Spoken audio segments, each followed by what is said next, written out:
Welcome to TechShed. In this week's show, we will be giving you the latest gadget news. Today we'll be giving you a demonstration on how to use the Nikon D80 and the Canon 550D DSLR cameras. We'll be putting them into our test for our weekly test challenge to see which is the best value for money. We have Stephen Munslow and Nick Haddock in the studio to tell us about the latest music tech on the market. And finally, we will be looking into EQ on Logic Pro. We will also be revealing last week's competition winner and the question of the week. Now for this week's gadget news. According to reports, the world should prepare itself for a revolutionary Apple product within the next 8 months. Designer Philip Stark has told a French radio show that he'll be working on the revolutionary product and was even in discussions with former CEO Steve Jobs before his untimely death. For the eager filmmakers, Red is announcing the Red Dragon upgrade kit that we built onto your Epic of Scarlett camera to provide resolution of 6K at 85 FPS or 5K at 120 FPS. It will cost current Epic users £400 and is due to arrive later in this year. There has been a leaked poster for the rumoured new Call of Duty Black Ops video game. The ambiguous poster reads "Return for debriefing" and displays the date 5th of May 2012 in the iconic COD font. The game publisher Activision has not commented on the photo of the poster that was submitted by an anonymous retail source. In this week's show, we'll be comparing the Nikon D80 and the Canon 550D DSLR cameras. We're going to pass you over to Chris Wilding, our expert in photography, who can tell you a little bit about these two DSLR cameras. Hello, welcome, Chris. Hi, guys. Here we go. Here are the cameras. Here's your Nikon Okay. and the Canon. Okay. So both models tend to occupy the same area as in their entry-level digital SLRs. I think both are very good models and very good value for money. The Nikon tends to be more versatile when it comes to lenses. So as in you can take lenses from your old analog film cameras, film SLRs if you had them, and if they're Nikon lenses you can fit them to the body of this. However, there is the Canon tends not to be so versatile, as in you have to have lenses that fit with a certain body sometimes, in various cases. Both of them will probably come in a package with an 18 to 55 lens. Both have autofocus as standard, so as long as you've got A for auto set on the lens, you should be able to have to press the button and it autofocuses wherever you point and shoot. For those of you who are interested in moving image, then the Canon may be the way to go, as if you want to upgrade to, say, a 5D, which is the new kid on the block for video with SLRs, then in that you'll already be familiar with the Canon platform. The one place where these two models do fall down is they don't have built-in sync lead attachments. So if you were wanting to use them in the studio, you'd have to buy a hot shoe adapter to go onto each model. Okay. As always, we decided to put these two cameras to the test ourselves in our tech challenge. Josh and I have to go around the city of Cambridge and capture the following: 1, an indoor plant, 2, a church, and 3, an animal. Challenge is to take a picture of an indoor plant. So I found one here by the entrance to the building, and what I'm going to do is I'm going to try the close-up option on the camera here, the Canon 550, and see how it turns out.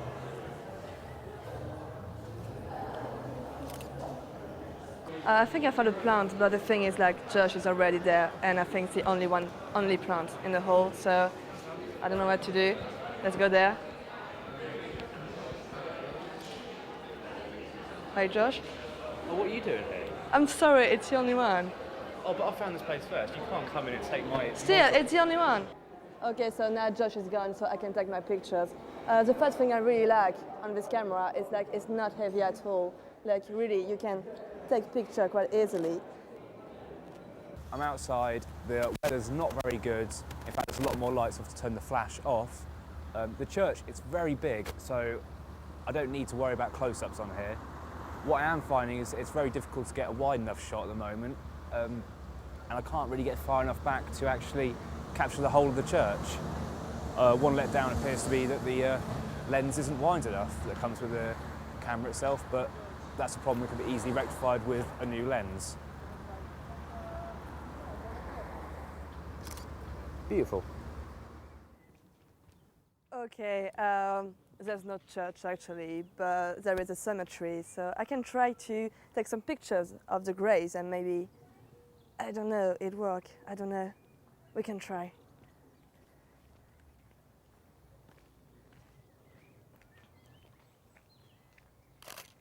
The good thing with the camera is that even when you're working and other stuff, it's not blur at all. It's focusing every time.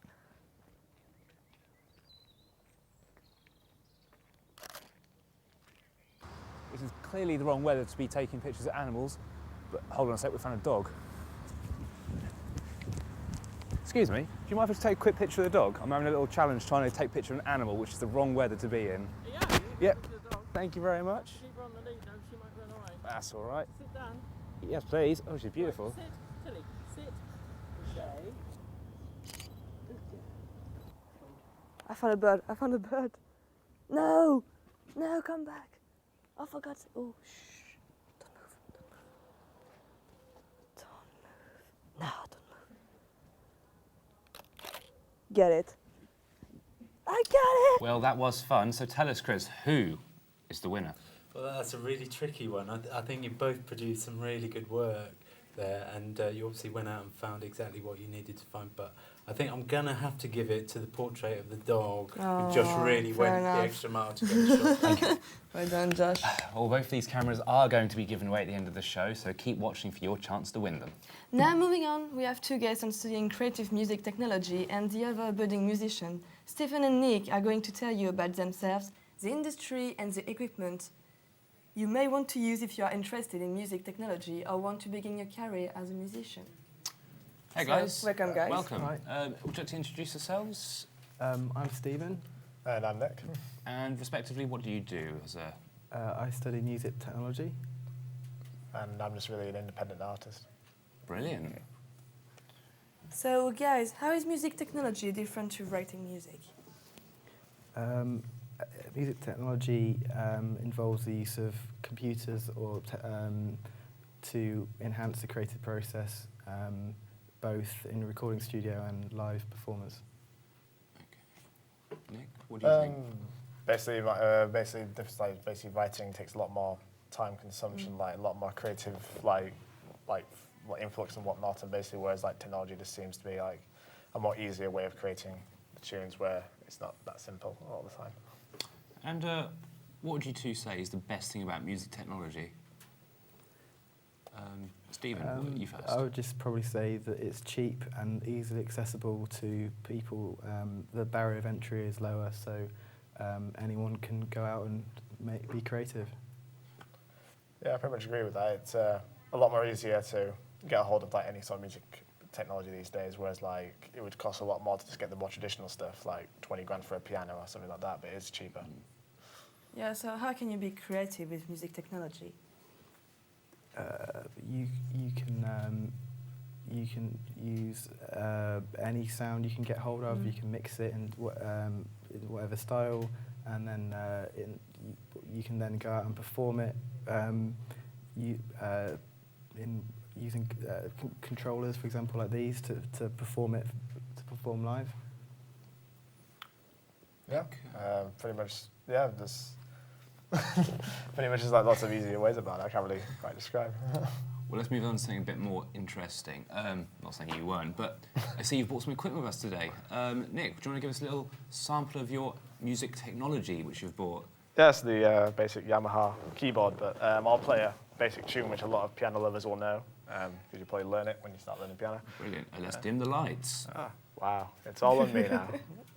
Actually, it's on this time. Okay.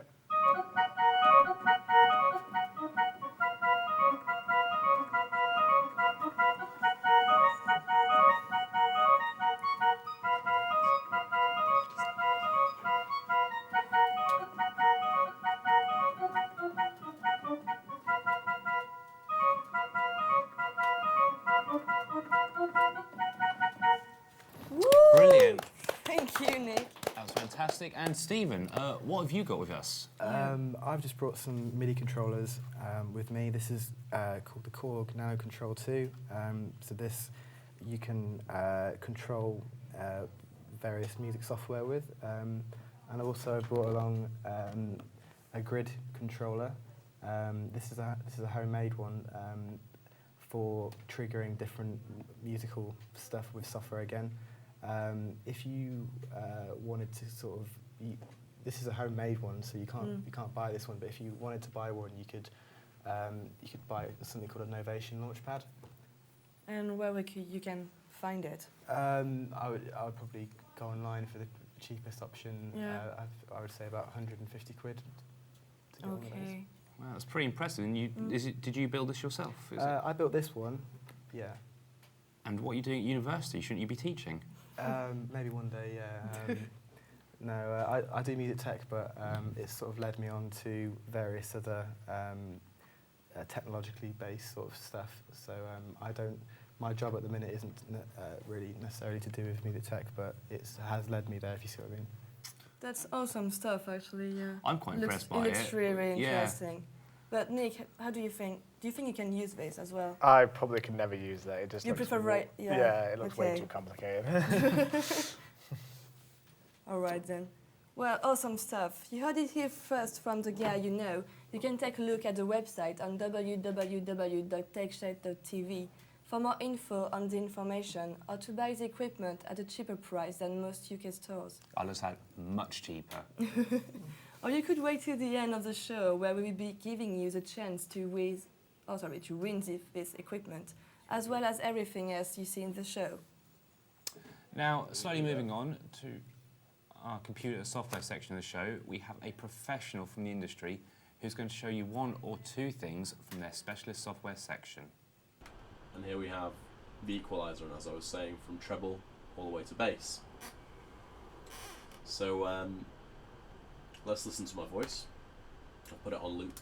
So just record my voice saying hi, hello, my name's Ben, and let's see if we can take all the bass out of it. Just record my voice saying hi, hello, my name's Ben, don't want to kill myself. Just record my voice saying hi, you can hello, take a lot of bass out of it if you wanted it. Likewise, record my voice. You could take the treble out of it. You just get those little bass rumble in my voice. For myself, you can also apply it in different ways. Record my voice, say hi, different frequencies. Ben, don't want to kill myself. Just record my voice, saying hi, hello, my name's Ben, don't want to. So, there's your equalizer. It can be used for many things. It can be used to make sounds stronger. It can be used to make sounds weaker by taking the strong frequencies within what you've recorded, bump it up, drop it down. You can use it to lower the amount of noise on a track. Say you've got a bass drum track, or you've been recording a drum kit, you've got a microphone on the bass drum, you're only after the low end, you're not after high frequency sound through that, you just want the bass drum, which is a very low sound. You can filter out all the high sound and get rid of all that hiss that you would normally get through a bass drum. So EQs can be used in many different ways. It's useful for pulling sounds that maybe aren't as dominant as you want them to be out of a recording. So that's your equalizer. Well, it shows naughty stuff. If you liked what Ben Beheshti explained and would like to find out more, you can log onto the TechShed website at www.techshed.tv. There you will find lots more videos from Ben with hundreds of other videos on professional software. Now, competition time. If you want to win all the gadgets you've seen on today's show, plus a £1,000 gift voucher for our online website, answer this question. What is the brand that made the 550D DSLR camera? Is it A, Nikon, B, Panasonic, or C, Canon? Text tech with A, B, or C to have a chance of winning. We will reveal the winner in next week's show. Now, a huge congratulations to Nicole Sawbridge, who was last week's winner. I hope you're enjoying your tech goodies there. That's all we have time for, I'm afraid, but catch us next week, same time, same place. Bye. Bye-bye.